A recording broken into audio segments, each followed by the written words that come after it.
Hello again, everyone, and thank you so much for joining us for this Friday's edition of Alaska Weather. I'm Dave Percy, a meteorologist with the National Weather Service, and I'll be hosting today's show once again.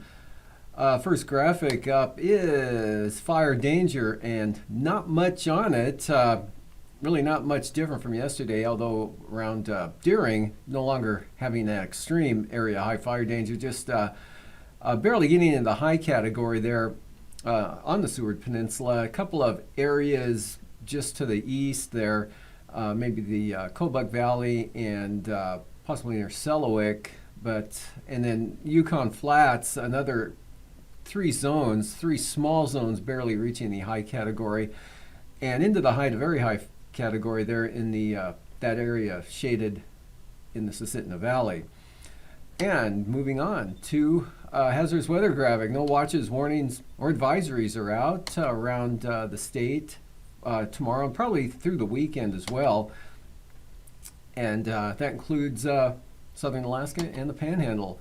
Satellite imagery showing low pressure moving slowly eastward along the just north of the Aleutian chain, that keeping it cloudy, wet, and low flying conditions along the Aleutians. There was some breaks around the Pribilof Islands this afternoon. You can see some clearing there, especially to the west, and also extending eastward there to Kuskokwim Bay, and then moisture pushing southward in northerly flow, pushing surges of clouds southward across St. Lawrence Island in through the Bering Strait, and another one there just west of Cape Lisburne and Point Hope. But northeast winds cleared it out along the northwest coast today and extended down to about Shishmaref across just west of Kotzebue. Otherwise, interior Alaska, very cloudy with areas of rain. System pushing up into southern Alaska today brought rain with it pushing northward across Cook Inlet and in toward the Matanuska-Susitna Valley. And winds kicked up in advance of that in the Copper River Basin, Gulkana getting gusts close to 40 miles an hour this afternoon.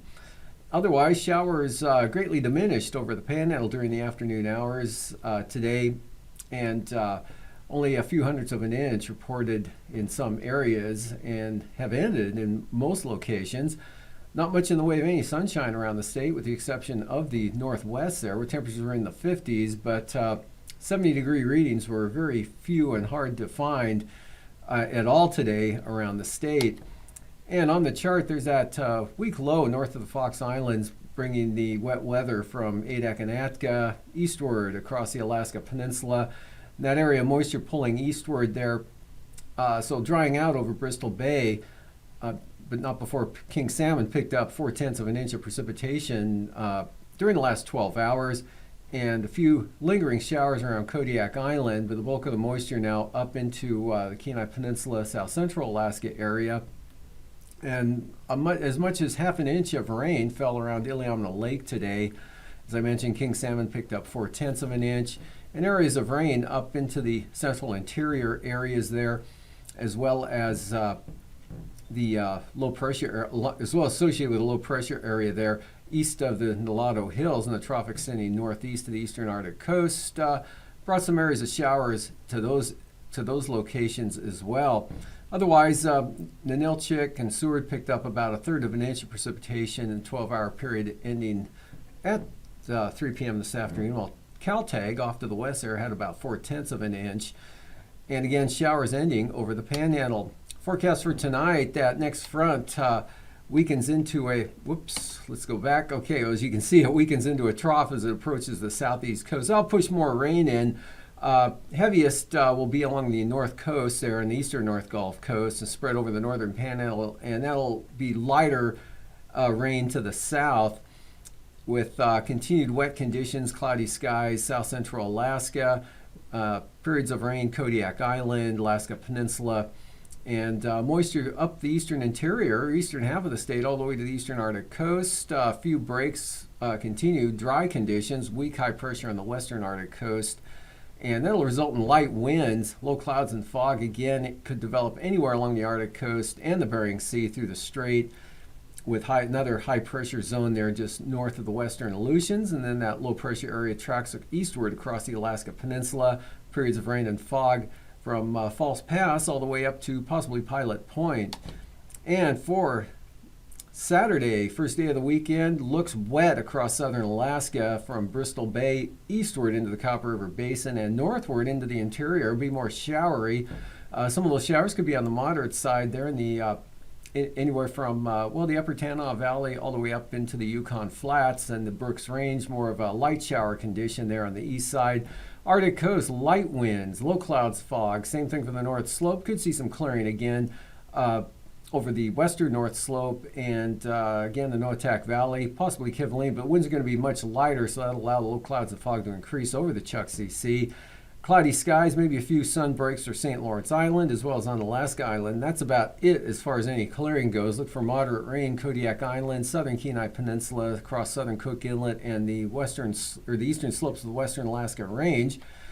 Showers for the Panhandle and weakening low pressure areas, a couple of them there moving northeastward, wash out into a trough Sunday. So that'll continue the wet weather pattern there for the southeast coast with that southwest to northeast wind flow. And but they'll weaken as they make landfall. So showers in the south, periods of light rain in the north, and that's good for the North Gulf Coast as well. Periods of rain, Copper River Basin, up into the eastern Tanana Valley. It looks like a wet weekend coming up there. And by contrast, look for a little more in the way of sun for Cook Inlet and possibly the Susitna Valley areas. And it'll stay dry in a swath from the Yukon Delta there up into the Koyukuk Valley. And then another batch of moisture pushes into the western North Slope and western to central Arctic coast. No change out in the Bering Sea. Low clouds, fog, weak high pressure, light winds. Weakening front brings a chance of rain, fog, drizzle, lower flying conditions into Adak westward to Shimya. Lows tonight in the 30s for the Arctic coast, North Slope into the Brooks Range, 45 to 50 south of the mountains, lower 50s south central Alaska and Kodiak Island as well as the Panhandle, mid 40s for the Bering Sea and the Aleutians. Highs tomorrow, again, struggling to make 70 anywhere. That best chance to be the eastern interior there, Northway, Tok, Eagle in those locations. Otherwise, upper 50s, lower 60s, just about everywhere else. And then Sunday morning lows, 30s again, Arctic coast North Slope, 40s to lower 50s over the much of interior Alaska all the way down to Kodiak Island, lower to mid 50s for the Panhandle, and 40s for the Bering Sea and the Aleutians, near 50 for the Alaska Peninsula, followed by highs recovering a little bit optimistically. It looks like maybe 65 to 71, possibly for the Susitna Valley into northern Cook Inlet, but definitely in the 60s, mid 60s Copper River Basin, pushing 70 again, upper Yukon Valley to Eagle, and 50s to lower 60s in the Panhandle. And now, aviation weather around Alaska. First line weather graphic here for Saturday morning. We've got IFR, eastern and central Beaufort Sea coast, southward across the western North Slope to the Brooks Range, but south of the mountains there. VFR all along the Yukon River on down the valley there until you get to the Delta. In fact, IFR for the Kuskokwim Delta and some marginal VFR for the Kuskokwim Valley on up into, at least looks like across Tanana and just north of Fairbanks, with also another area of marginal VFR south of the Alaska Range, south and west of the range there to western Cook Inlet, IFR eastern North Gulf Coast on down the coastline of the Panhandle, VFR over toward the border, southern Bering Sea, lots of IFR, western Aleutians from Adak on west to Shimianatu IFR, and then marginal VFR all the way up to the Alaska Peninsula, Bristol Bay starting out VFR with IFR moving into the marine areas of Bristol Bay, marginal VFR more widespread over southern Alaska, the exception being the Copper River Basin, IFR, Cook Inlet, Kenai Peninsula, Prince William Sound, and IFR up along the southern slopes of the central Alaska Range. Looks like all the way over to about Isabel Pass, VFR, upper Tanana Valley 40-mile country, also south of the Brooks Range and the western areas from, say, the Noatak Valley across the Norton Sound area, and IFR out over the Bering Sea. And for Sunday morning, IFR over the Bering Sea and much of the Aleutians and the Bering Sea side of the Alaska Peninsula on up into Bristol Bay, linking up with IFR Iliamna Lake, Kamishak Bay, Shelikof Strait, across Cook Inlet, Kenai Peninsula, Prince William Sound, on to the Panhandle, Gulf of Alaska, solid via IFR. And again, IFR along the Alaska Range, central and west side. Marginal VFR, central eastern Arctic coast, with IFR on the west side. And from there, going to the afternoon, looking pretty good Sunday afternoon for the eastern Brooks Range southward, all the way right into south central Alaska. Actually, call it Cook Inlet and the Manzanita Valley and the central western Copper River Basin. Kenai Peninsula is still holding on to some marginal VFR. IFR, say from east of Valdez, Cordova to Yakutat, northward across the Wrangell Mountains to Nebezna and possibly Northway and Tok, as well as much of the Panhandle, marginal VFR, northern Panhandle, and Kodiak Island, VFR with some marginal VFR. Lots of IFR out over the Bering Sea. And for passes, Anatuvik, IFR are becoming marginal throughout the day. Same trend for Adigan, IFR conditions to start, marginal VFR to finish. Lake Clark and Merrill, marginal VFR, deteriorating to IFR conditions during the day. And for Rainy, same trend, marginal VFR in the morning, IFR in the afternoon. Windy, marginal VFR also becoming IFR. And Isabel, marginal VFR possibly becoming IFR. It might not, but it's right on the edge there. And Mentesta, it looks like it'll stay VFR the entire day, south and north entrance. Tanita starting out VFR, becoming marginal later in the afternoon. Portage, marginal VFR to IFR. Chilkoot and White, VFR to marginal VFR. Freezing levels, cold air again pushing into the North Slope area across the Arctic coast, down from the Arctic, 2,000 feet there for the Brooks Range. And that puts the snowfall level down to possibly 1,500, maybe 1,000 feet there. And 4,000 to 6,000 to the Kobuk Valley. And then 6,000 feet also Bristol Bay, Kodiak Island, with that upper low moving eastward from the Aleutians, but much warmer out over the western Aleutians and southwest Bering, 12,000 feet there, and about 10,000 over the Panhandle. Icing, considerable moderate rime icing, Prince William Sound, Cook Inlet, Kenai Peninsula. And for the jet stream, high pressure over the Russian Far East, so northerly flow over the Bering Sea, and polar vortex there, or weak upper low actually, with 40-knot winds from the northwest, bringing that colder air into the North Slope area. And for the 9,000-foot winds, a trough from the Arctic all the way down to the Alaska Peninsula. But winds pretty light, same pattern at 3,000 feet. Winds pretty light with that. Several low centers, one over the North Slope and southwest interior and near the Aleutian Range. But the light winds translate into no significant turbulence forecast anywhere in the state through tomorrow.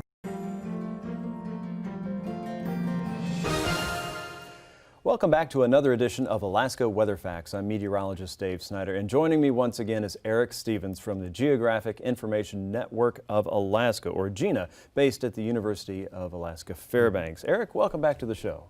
Well, Dave, it's great to be back. Thanks for inviting us again. Sure thing. And today we want to talk about identifying burn scars. That would be the burned up area after a wildfire when the flames and the smoke are gone. We can see it if you drive by it on the roadway, of course, but from satellite, we can also identify those places on the land, right?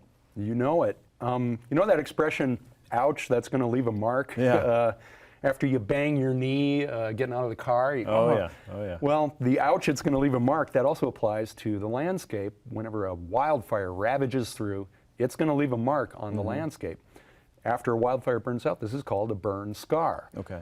And you can ask yourself, well, that's interesting. We can see a burn scar from space. Right. Then the question is, well, why does that matter? Okay. Who cares? Yeah, fire's over. Right, the fire is over. We don't need to worry about this anymore. It turns out you kind of do, because burn scars are important. There's this old rule of thumb in the weather business that flood follows fire. Okay. The action of the fire in killing off the vegetation, in baking, kiln drying the landscape a little bit, can hinder the land's ability to absorb rainfall. So if you have a fire, especially if it's in complex mountainous terrain. Right. This is classic in California. It can happen somewhat in Alaska too. You get a wildfire in steep, hilly, or mountainous terrain, rips off all the vegetation off the landscape. Then 6 months later, there's a big rainstorm, and you get a flash flood in that area. So flood can follow fire. That's why you got to know where the burn scars are. Secondly, a fire needs fuel to maintain itself. So if there's an old burn scar left over from a year or two ago, and then another summer later here in Alaska in the interior, it's a big wildfire season, if there's a fire advancing toward an old burn scar, well, guess what? That old burn scar is going to be tougher terrain for that new fire to get through because there's not as much fuel in that burn scar. So they almost act like a natural fire break. These are a couple of reasons why you need to know where those burn scars are. Alaska Fire Service has limited resources. They want to put their people and their equipment where it does the most good. They need to know, well, this is an area where there's no burn scar. We better put people here because that fire could really run. So really important for weather forecasters and fire weather forecasters for sure. Oh, yeah. But then how do weather satellites actually detect those burn scars? Ah, good question. Thanks. Well, let's turn the Wayback Machine to the summer of 2015. That was a very active year. Got a picture here taken up in the White Mountains. This is one of the fires in progress that summer, and if you look real close, you can almost see Frodo throwing the ring into the volcano there. So that's quite the vision. Well, let's look at a visible image. Here we are in Alaska's interior. This is before the fires got out of the cage in early summer of 2015. Let's zoom into the western interior here. Again, this is a weather satellite image of visible light, what the human eye can see. We're into the middle reach of the Yukon Valley there in the western interior, Galena area. And this is just a beautiful visible day. Nothing much going on. It's in early June before the fires really got active. But then in 2015, the fires got loose, especially in that western interior. Here's another image. The same satellite pass as that visible image, but now we're not quite looking at visible light. Very different. There's a slight change here. This image incorporates something called the veggie band. 0.86 micron wavelength. The micron's very tiny, but that wavelength responds to vegetation, the chlorophyll. So trees and grasses reflect that part of the electromagnetic spectrum back to the satellite. And so the satellite sees that. When signal comes at that wavelength to the satellite, we know, there's some vegetation growing there. This is great. You can identify coastlines so easily because you go from vegetation to water. Turns out if you have a burn scar, guess what? You burned away the vegetation, so that's going to show up. We're going to do a before, during, and after kind of look here. And so we're looking at before. So in this image, we got a lot of green out there. That's wonderful. Another fun thing about this kind of imagery is you can see down in the Alaska Range in the southeast corner of the image, it's blue. That's glaciers and snow in the mountains. So this is not really what the human eye can see. This is these wavelengths are beyond human vision, but we've made them look certain colors. So the vegetation looks green. Now let's look at that same kind of satellite recipe, but during the fires. This is in July. The fires are loose. You can see the smoke in the middle of the image, the smearing look of the smoke, and then we can see some clouds that are white, icy clouds are blue. So this is in July of 2015. The fires are doing their thing. We're burning up millions of acres. Now let's go to September. The fires are out. The audience has left the theater. You know, the event's over, right? We're done. But guess what? Now look at those brown patches. Look at that. All of those places are where the fire has burned away the vegetation. So you can see where the fires were. You can add up these perimeters, get acreage burned and such. And so that's good to know. Now remember, flood follows fire, and these are also natural fire breaks. So you need to know where these guys are. In the course of the 2015 summer season, we went from before with not much burn scar in this area to just a couple months later, we can see so much burn scarring on the landscape. What's interesting too about the satellite and looking at burn scars is you realize that burn scars are the gift that keeps on giving. You can forget that a couple of years ago maybe there was a fire in a certain area, but the satellite won't forget. So in the summertime we get wildfires in Alaska, but guess what?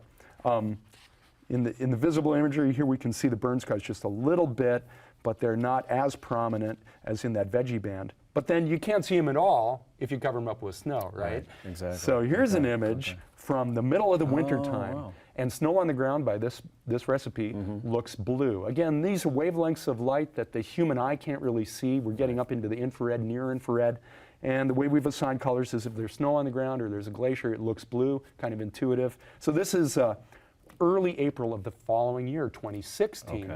We're just about to get into breakup. We got a lot of snow on the ground, and now it's all going to melt. And as the snow melts, Then you get our final image here. Doesn't this look familiar? This looks like a lot of what we saw in September of the previous summer. So this is the spring of the next year. The fires themselves might not have overwintered, they're gone, but the fire scar does. And as the snow melts away, and then you have breakup, and then you have green up, whenever the leaves come out, the grass comes back, except in the burned areas, they're having a tough time because everything got burned off the previous year. So you can see these scars even the next summer, multiple years. It depends on what kind of vegetation there is. You know, some of the tussocky tundra grasses, they'll grow back really quick, but to get a forest to come back, that'll take much longer. So these burn scars, eventually the landscape will fill in the burn scar. It will heal itself, if you want to use that metaphor. But for the next few years, you can still keep track of these on satellite. And again, the reason we want to do that is that the burn scar can facilitate a flood, and it can act like a fire break. So there you are, the Fascinating tools. So if you're a weather satellite and you're looking at my bowl of vegetables here, you might be able to pick out which one's the pea, which one's the tomato, and which one's the carrot, and apply that information precisely to whatever it is you're working on there. That is really fascinating stuff, that we have that capability from so high above the planet Earth, and Alaska for that matter. Yep, eat your veggies. Yes, definitely. I think I will. I'm hungry. Thanks so much for joining us again, Eric, and thank you for joining us for another edition of Alaska Weather Facts. We'll see you right here next time.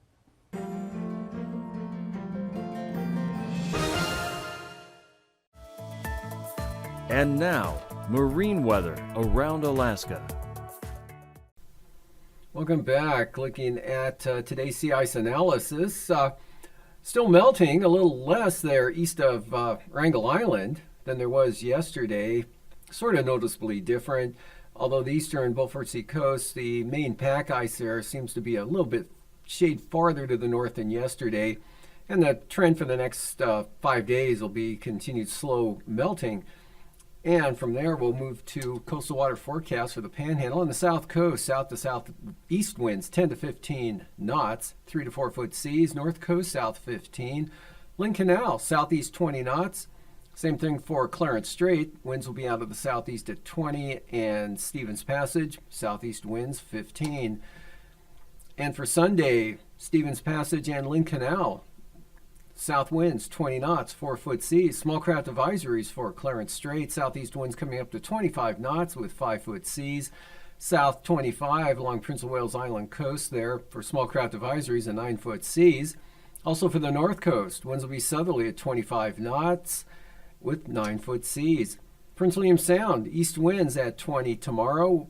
South winds 20 knots for the eastern North Gulf Coast, and southwest winds for the western North Gulf Coast to the Barren Islands. Both those areas looking at 15 knot winds with 5 to 6 foot seas. Kamishak Bay, winds will be west 15 knots, otherwise Cook Inlet southerlies at 15 with 3 foot seas.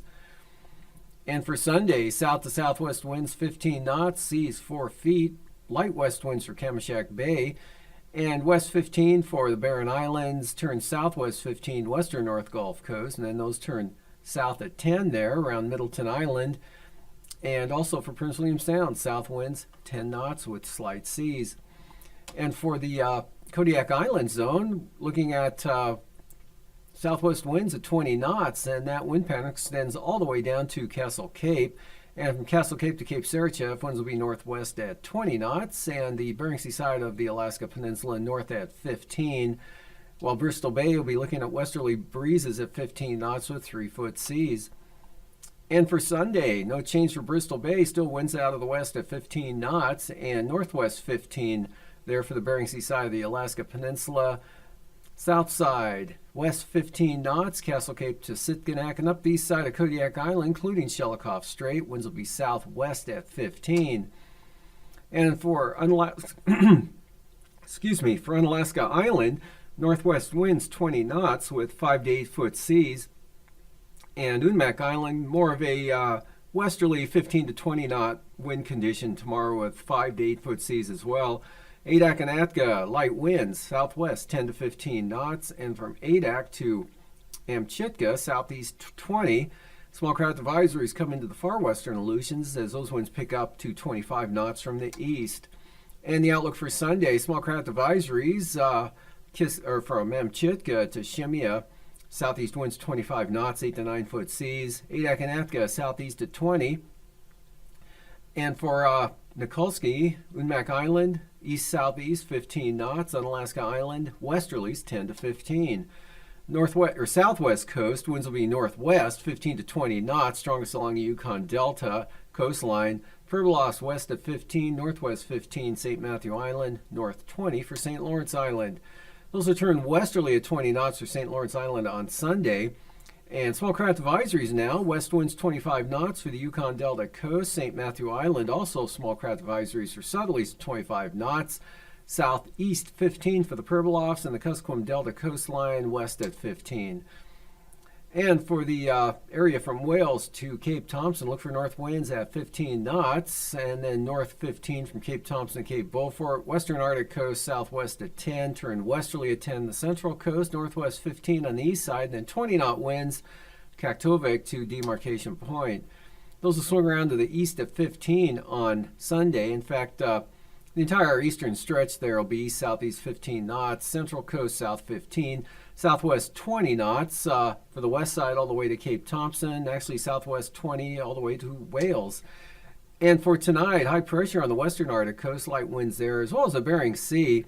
Rain, Kodiak Island, and a weakening front pushes an increase. It will increase the rainfall again over the Panhandle. It stays cloudy and wet over southern Alaska, cloudy and showery over the eastern interior, all the way to the Arctic coast, dry in the west and northwest. And for tomorrow, heavier rain slipping northward ahead of that low complex there. These forecasts are for planning purposes only. Call 1-800-WX-BRIEF for a formal pre-flight briefing. Always file a flight plan before you go flying.